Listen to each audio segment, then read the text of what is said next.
আমরা অনেক কথা বলছি, উপদেষ্টা, এই প্যানেল, সেই প্যানেল, কমিশন। শিক্ষা কমিশন নিয়ে কোনো আলোচনা হচ্ছে না। শিক্ষা কমিশনটা গঠন করা হচ্ছে না। সেই প্রাচীন কমিশন আবার ইম্পোজ করার চেষ্টা করা হচ্ছে। অথচ শিক্ষা হচ্ছে জাতির মেরুদণ্ড। আমার মেরুদণ্ডই ঠিক নাই, আমি ব্যাংকিং সিস্টেম কীভাবে চেঞ্জ করব? দৈন্যতা দেখেন। আমাদের স্বাধীনতার কত বছর হয়েছে? 50 পার হয়েছে না? আচ্ছা, আপনারা তো আমার চেয়ে অনেক ভালো জানেন, আমার চেয়ে আপনারা অনেক ভালো জানেন বাংলাদেশে প্রাইমারি স্কুলের সংখ্যা কত? কেউ কি বলতে পারবেন এক্স্যাক্ট ফিগারটা কত? কেউ বলতে পারবেন? আচ্ছা, আমরা একটা গেস করি। 10 লক্ষ হবে? হবে না মনে হয়। 1 লক্ষ হবে? 1 লক্ষ হবে? 68,000 হবে? হওয়ার তো কথা। 68,000 তো হওয়ার কথা। আচ্ছা, আমি এটা বাদ দিলাম। স্কুল আছে, চলে কাদের আন্ডারে? গভর্নমেন্টের আন্ডারে, তাই তো? গভর্নমেন্ট তো চেঞ্জ হয়েছে বিভিন্ন সময়, হয়েছে না? আচ্ছা, মূল দৈন্যতা ধরে নেন, এটাই শেষ অংশ আলোচনা। এই অ্যাপ্রক্সিমেটলি 50,000 প্রাইমারি স্কুলে নিঃসন্দেহে 5 লাখ স্টুডেন্ট পড়াশোনা করে কমপক্ষে, অথবা 10 লাখ, অথবা 15 লাখ, অথবা 20 লাখ। আপনি সমস্ত স্টুডেন্টদেরকে যারা ক্লাস 5 পাস করেছে সবাইকে একটা ময়দানে জড়ো করেন, তাদের সবাইকে শুধুমাত্র সূরাতুল ফাতিহা এর তেলাওয়াতটা শুদ্ধ হয় কিনা যাচাই করেন, দেখবেন 90% তেলাওয়াত ঠিক নাই। যে 10% তেলাওয়াত ঠিক আছে তারা শিখেছে বাসায় বা কোনো হুজুরের কাছে বা কোনো মক্তবে, নট স্কুলে। এটা আপনার মুসলিম প্রধান দেশের শিক্ষা ব্যবস্থা। I am very sorry to say, এবং আমি ক্রিটিসাইজ করতে চাচ্ছি না, আমি জাস্ট নসিহতমূলকভাবেই বলছি কথাগুলো। কারণ আমরা এই জাতির একটা পার্ট তো অবশ্যই। এই জাতি তো আমাদেরও, এই সমাজ তো আমাদেরও, এই রাষ্ট্র তো আমাদেরও। নাকি আমরা ভেসে আসছি? আপনার ছোট্ট মেয়েটা বা ছেলেটা বা আপনার ভাই বোন যে ক্লাস 5 পাস করেছে প্রাইমারি স্কুলে বা কোনো বেসরকারি স্কুলে বা কোনো ইংলিশ মিডিয়াম স্কুলে, সে আল কোরআন তেলাওয়াত তো দূরে থাক, সূরা ফাতিহা বিশুদ্ধ করে পড়তে পারে না। আর আমরা নিজেদেরকে মুসলিম দাবি করছে। তার মানে আমরা কোরআনকে গুরুত্ব দিই না, সিম্পল। আপনার ওই ক্লাস 5 পাস করা ছেলেটা বাংলা পড়ে, কবিতা পড়ে, ইংরেজি পড়ে, অঙ্ক পড়ে, সবই পড়ে, কোরআন পড়ে না।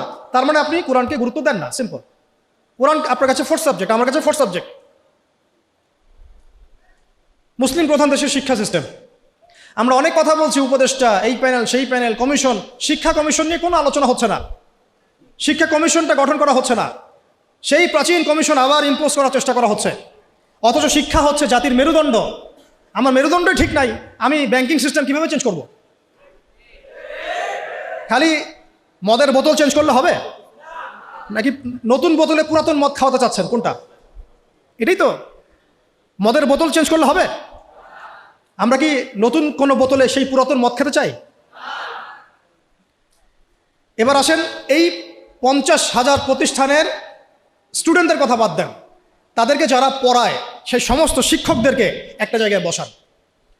এই সমস্ত শিক্ষকদের কোরআন তেলাওয়াত চেক করেন, এদের 90% কোরআন বিশুদ্ধ করে তেলাওয়াত করতে পারে না। তারা আপনার বাচ্চার শিক্ষার দায়িত্ব নিয়েছে। আমার বাচ্চাকে এমন একজন টিচার পড়ায় যে আল্লাহর কিতাব পড়তে পারে না, যে মুসলিম। আমি অমুসলিমদের কথা বলছি না, এখানে কোনো অমুসলিমদের কিনা আলোচনা হচ্ছে না, ঠিক আছে? সরায় দেন। এবার আসেন হাই স্কুল, সংখ্যা কত? দেখবেন লাখ লাখ।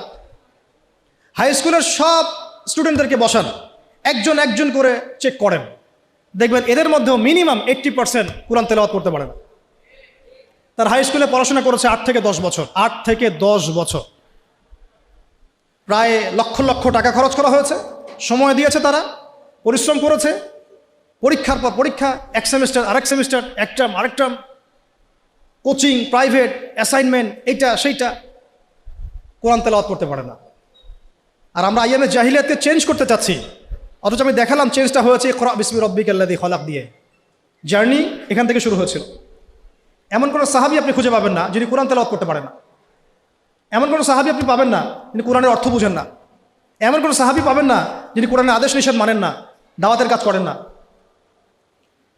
এবার এই হাই স্কুলের সব বাচ্চাদেরকে সরায় দেন, সরায় দিয়ে সব টিচারদেরকে বসান। হাই স্কুলের যারা টিচার তাদের মধ্যে ম্যাক্সিমামই 70% তো হবেই আমার ধারণা যারা কোরআন তেলাওয়াত করতে পারেন না। ইভেন সূরাতুল ফাতিহা আপনাদের শুদ্ধ না, সূরা ফাতিহা শুদ্ধ না। আপনারা লক্ষ লক্ষ স্টুডেন্টের ভবিষ্যৎ বিনির্মাণের দায়িত্ব নিয়ে বসে আছেন, কোরআন তেলাওয়াত করতে পারেন না। আপনি কোরআনকে গুরুত্ব দেন না। ইলমের মূল যে সোর্স, জ্ঞানের মূল যে উৎস, তার সাথে আপনার কোনো তাল্লুক সম্পর্ক নাই, কিন্তু আপনি জাতির শিক্ষক, বেতন পাচ্ছেন, ভাতা পাচ্ছেন, কোনো কোনো ক্ষেত্রে আপনি পেনশন পাচ্ছেন, ইত্যাদি ইত্যাদি। একটু উপরে যাই, এই যে বলেছিলাম শেষে একটু চেপে ধরবো আর কি, এটা চেপে ধরার সময় খুব বেশি হয়ে যাচ্ছে নাকি? প্র্যাকটিক্যাল কিছু কথা, শেষ 5 মিনিট ইনশাআল্লাহ। এরপরে একটু উপরে যাই, আপনারা কোন লেভেলে আছেন? অনার্স। অনার্স লেভেলে বাংলাদেশের প্রতিষ্ঠান নিশ্চয়ই 1000-এর কম না, হ্যাঁ? রিনাউন্ড প্রতিষ্ঠান, স্ট্যাবলিশড। তাদের সমস্ত স্টুডেন্টের মধ্যে ছেলে আছে, মেয়ে আছে, সবাইকে একটা মাঠের মধ্যে বসা সবাইকে একজন একজন করে ইন্ডিভিজুয়ালি অনলি সূরা ফাতিহার তেলাওয়াত শোনা, অনলি সূরা ফাতিহা। আমি কিন্তু আল কোরআনের পুরা অনুবাদের কথাও বলি নাই, তাফসিরের কথাও বলি নাই, অর্থের কথাও বলি নাই, কিছুই বলি নাই। দেখবেন এর মধ্যে মিনিমাম 60%-এর তেলাওয়াত সহি না, করতেই পারে না, দাঁত ভেঙে যাচ্ছে। সে পড়াশোনা করছে 15 থেকে 16 বছর ধরে, আরও বেশি হতে পারে, আরও বেশি হবে। এখানে 10 বছর, এখানে 2, 18, এদিকে 20, 18 থেকে 20। আমরা মুসলিম প্রধান দেশে থাকি, এটা আমাদের শিক্ষা ব্যবস্থার অবস্থা।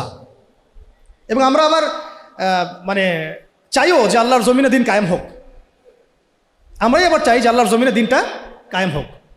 আর যে বাকিরা পারে তারা কোথায় শিখেছে? হয় কোনো মাদ্রাসায়, হয় কোনো মক্তবে, অথবা ইন্ডিভিজুয়ালি কোনো ওস্তাদের কাছে, নট একাডেমিক্যালি, নট ইনস্টিটিউশনালি। যেখানে সে পড়ে সেখানে সে শিখে নাই, তার সাবজেক্ট এটা নাই। তার সাবজেক্টে 12টা সাবজেক্ট আছে তার। যে একটা সাবজেক্ট নিয়ে অনার্স পড়ে, আপনারও তো 6টা সাবজেক্ট আছে ফ্যাকাল্টিতে, আছে না? ওই সাবজেক্টের মধ্যে কোরআন নাই, তাফসির বলিনি আমি, অর্থও বলি নাই, হিফসও বলি নাই, ভাষাও বলি নাই, কোরআনের সাহিত্যের কথা বলি নাই, শুধু বলেছি কোরআন তেলাওয়াতটুকু নাই।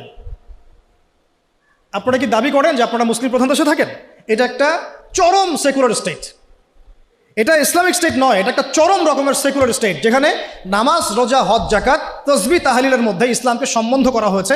শিক্ষা, অর্থনীতি, রাজনীতি, সংস্কৃতি, এগুলো থেকে ইসলামকে মাইনাস করে দেওয়া হয়েছে।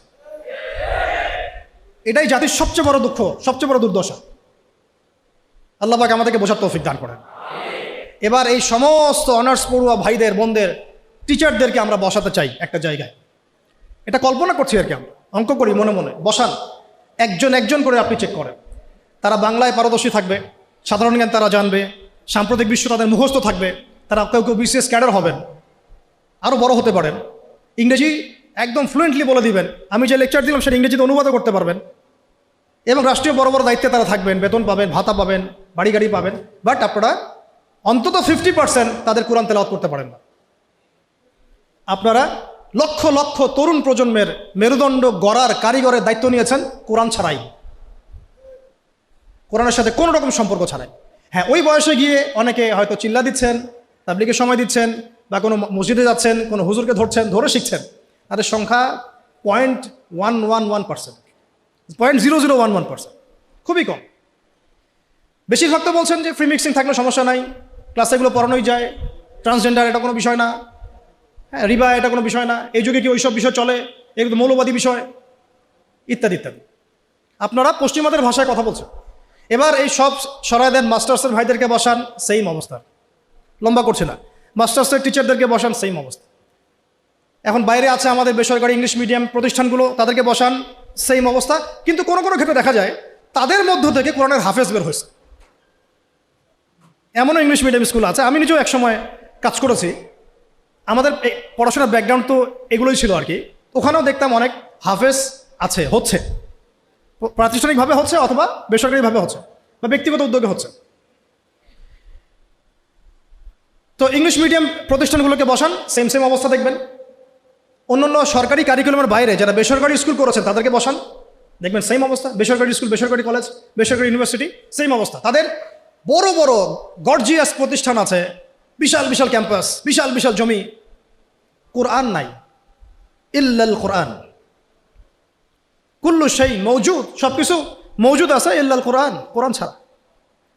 যেটা আছে এটা এতই কম, এটা আই ওয়াশ শোডাউন করা ছাড়া কিচ্ছু না। এটা আই ওয়াশ করা যে আমি কিছুটা কোরআন পড়াই। আমাদের ওস্তাদ একটা কথা বলেন, আমাদের ওস্তাদের কথা বলছি, ওস্তাদ হচ্ছেন আমাদের বাইতুল মোকাররমের বর্তমান খতিব। তিনি একটা কথা বলেন যে মানুষ এটা আমাকে বলেছেন পার্সোনালি, অন্যদেরকে বলেছেন কিনা আমি জানি না, যে মানুষ যে বিষয়টাকে গুরুত্ব দেয় তার জন্যে মানুষ সময় ঠিকই বের করে নেয়।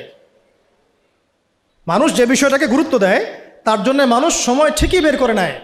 ফোন চালাতে তো আমাকে বলা হচ্ছে না, আমি টাইম বের করে নিচ্ছি। বড় বড় ক্ষেত্রে গার্লফ্রেন্ডকে সময় দিতে আমাকে বলা হচ্ছে না, আমি টাইম বের করে নিচ্ছি। আমি ইউটিউবিং করতে টাইম বের করে নিচ্ছি, আমি ব্যবসার জন্য টাইম বের করছি, রাজনীতি করার জন্য টাইম বের করছি, কোরআন শেখার জন্য আমার টাইম হচ্ছে না। তার মানে আমি কোরআনকে, সিরাতকে, হাদিসকে, ইসলামের প্র্যাকটিক্যাল বিষয়গুলোকে আমি এতটা মূল্যায়ন করছি না। As simple as that. তো উস্তাদের একটা কিতাব আমার হাতে আছে, জাস্ট একটা বলে দেই, কয়েক সেকেন্ড লাগবে। প্রত্যেক ভাই যারা আজকে লেকচার শুনছেন, যারা তালেবে ইলম মানে জ্ঞানের ছাত্র, আমরা আলেম হওয়ার কথা বলছি না, আমরা বলছি শুধু তালেবে ইলম হয়ে যান, মানে জ্ঞানের ছাত্র হয়ে যান। যারা জ্ঞানের ছাত্র হতে চান, যে আমিও একটু জ্ঞান শিখবো, আমি একটু ছাত্র হব, এই বইটা মাস্টবি পড়বেন। বইটার নাম হচ্ছে তালেবান ইলম পথ পাথেয়। এই তালেবান মানে তালেবান ভাই না, আমার আফগানিস্তানের তালেবান ভাইদের কথা বলা হচ্ছে না। তলেব মানে হচ্ছে কি? ছাত্র, অনুসন্ধানকারী। তলেব মানে কি? অনুসন্ধানকারী, মানে যে জ্ঞান শিখতে চায়। তলেবান ইলম, ইলমের তালেব যারা, জ্ঞানের অনুসন্ধানী যারা, তাদের জন্য পথ ও পাথেয়। এত চমৎকার একটা কিতাব, যেটা একবার পড়তে শুরু করলে আপনার কাছে মনে হবে শেষ না করে না উঠি। কিতাবটা বাসায় সংগ্রহ করে পড়ার চেষ্টা করি ইনশাআল্লাহ। বাংলাদেশের সৌভাগ্য যে বাংলাদেশে বাইতুল মোকাররম তার মতো মানের একজন খতিব পেয়েছে, আলহামদুলিল্লাহ। আমরা এটাই চাই যে এভাবেই ইসলামের একটা প্রসার ঘটতে থাক।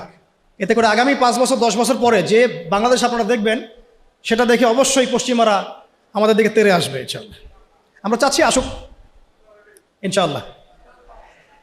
শেষ কথা, এবার এই পুরো শিক্ষা সিস্টেমটা যারা পরিচালনা করেন তাদের সবাইকে একটা জায়গায় বসাই, অঙ্ক করি মনে মনে আর কি, সবাইকে একটা কনফারেন্স হলে বসাই দেন, যারা যারা এই শিক্ষা সিস্টেমটাকে ডিল করে, যারা নীতি নির্ধারক, পলিসি মেকার এই শিক্ষা সিস্টেমের, যেটা বিগত প্রায় 40-50 বছর থেকে চলছে মুসলিম কান্ট্রিতে আর কি, যার ভুক্তভোগী আমরা সবাইকে আপনি একটা জায়গায় বসান। আমি গ্যারেন্টি দিচ্ছি তাদের 80% সূরা ফাতিহা পড়তে পারে না,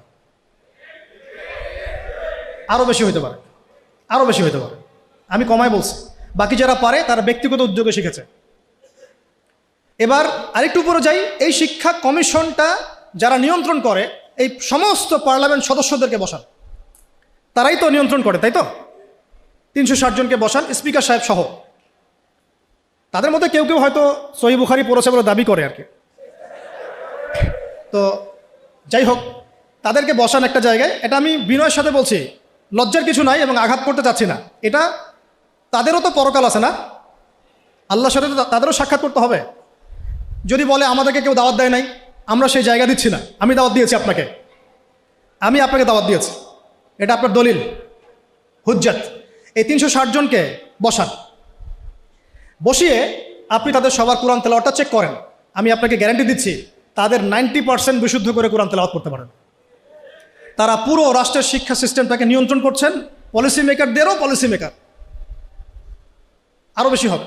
তাহলে এই যদি হয় একটা মুসলিম কান্ট্রির অবস্থা, তাহলে আমাদের এই যে লক্ষ লক্ষ না কোটি কোটি ছেলে, কোটি কোটি মেয়ে, হাজার হাজার স্কুল, লক্ষ লক্ষ কলেজ, এই আপনার প্রাইমারি স্কুল, হাই স্কুল, বেসরকারি স্কুল, ইউনিভার্সিটিস, এখানে তো মিনিমাম কোটি কোটি মানুষ পড়াশোনা করছে। এই কোটি কোটি মানুষের শিক্ষার দায়িত্ব যারা নিয়েছেন, তারা কোরআনুল কারীমকে মূল্যায়ন করেন নাই। এই কোরআন বিবর্জিত, সুন্নত বিবর্জিত, সিরাত বিবর্জিত, ইসলামের নীতি নৈতিকতা বিবর্জিত একটা শিক্ষা ব্যবস্থা কিভাবে একটা জাতিকে ইসলামী রাষ্ট্রের দিকে নিয়ে যেতে পারে, এটা আপনাদের কাছে আমার প্রশ্ন। এই প্রশ্ন রেখে আমি আমার বক্তব্য শেষ করছি। ওয়া আখিরু দাওয়ানা আনিল হামদুলিল্লাহি রাব্বিল আলামিন। সুবহানাকা আল্লাহুম্মা ওয়া বিহামদিকা আশহাদু আল্লা ইলাহা ইল্লা আনতা আস্তাগফিরুকা ওয়া আতুবু ইলাইক। আসসালামু আলাইকুম ওয়া রাহমাতুল্লাহি ওয়া বারাকাতুহু। আমরা শেষে শুরু দোয়া করছি, আপনারা দোয়ায় শরীক হন। আমরা দোয়া করি আল্লাহ পাক যেন আমাদের সবাইকে কোরআনুল কারীমের মৌলিক শিক্ষা অর্জন করার তৌফিক দান করেন।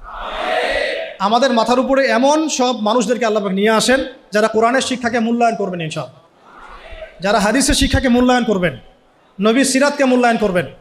উপরের লেভেল থেকে এমন শিক্ষা ব্যবস্থা যেন চালু করা হয় যাতে করে প্রাইমারি স্কুল থেকেই আমার সন্তান কোরআনের সাথে সম্পৃক্ত হয় ইনশাআল্লাহ। হাই স্কুলে যেতে যেতে সে যেন কোরআনের হাফেজ হয়ে যায়, অনার্সে যেতে যেতে সে যেন আরবি ভাষা শিখে ফেলে, কোরআনের অর্থ করতে পারে, মাস্টার্সে যেতে যেতে সে যেন হাদিসের কিতাব পড়তে পারে। এবং যখন সে রাষ্ট্রের বড় বড় দায়িত্ব নেবে, তখন এই ব্যক্তিগুলো ইনশাআল্লাহ কোরআন এবং হাদিসের মানদণ্ডে দেশকে শাসন করবে ইনশাআল্লাহ। আমরা এমন একটা প্রজন্ম গড়ার স্বপ্ন দেখি, আল্লাহ পাক আমরা সবাইকে এই স্বপ্ন বাস্তবায়ন করার তৌফিক দান করেন। আমিন।